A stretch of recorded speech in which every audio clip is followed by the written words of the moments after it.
Hi and welcome to this video. In this video, we will continue on value-based subsetting.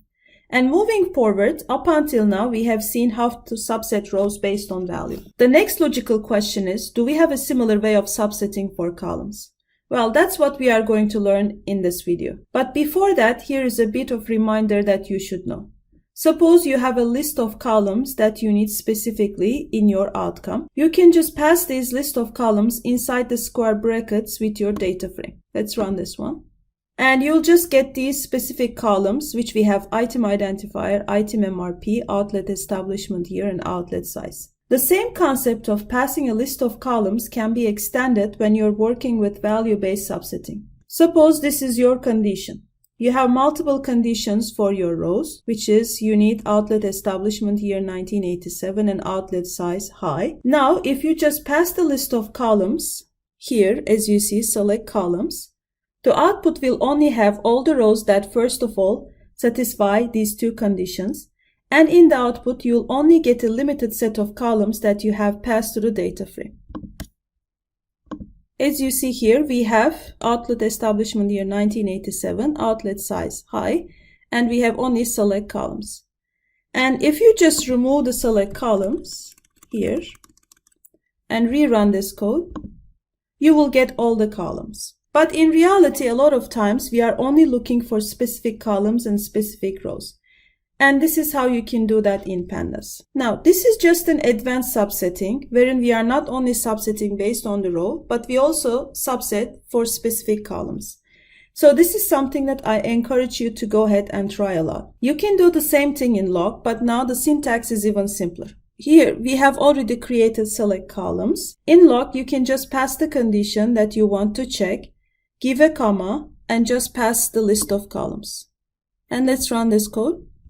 So you'll get the same output as above. You have the same 932 rows and 4 columns. So the point that I'm trying to make here, whatever value-based subsetting that you can do using the normal square bracket syntax, you can achieve that using log, but with a simpler and more intuitive syntax.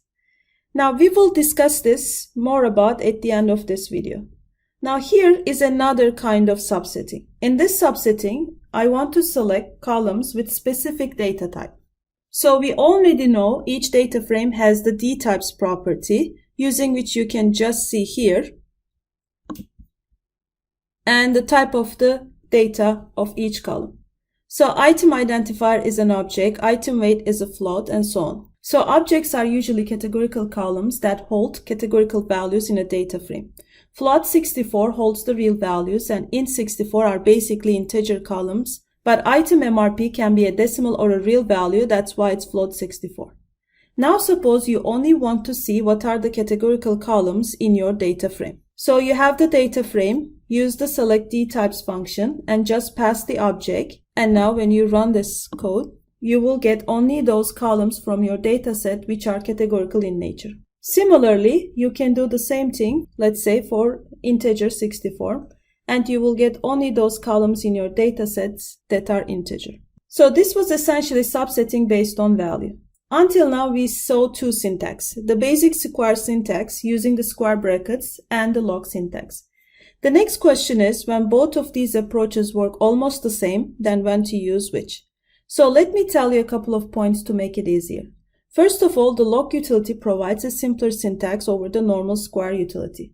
Second, in terms of performance, when you are considering the execution time, there is no difference, both of them work the same. Now, the good thing about log utility is it also works with label-based subsetting. So basically, using one utility, you can do both label-based subsetting and value-based subsetting, which is kind of useful.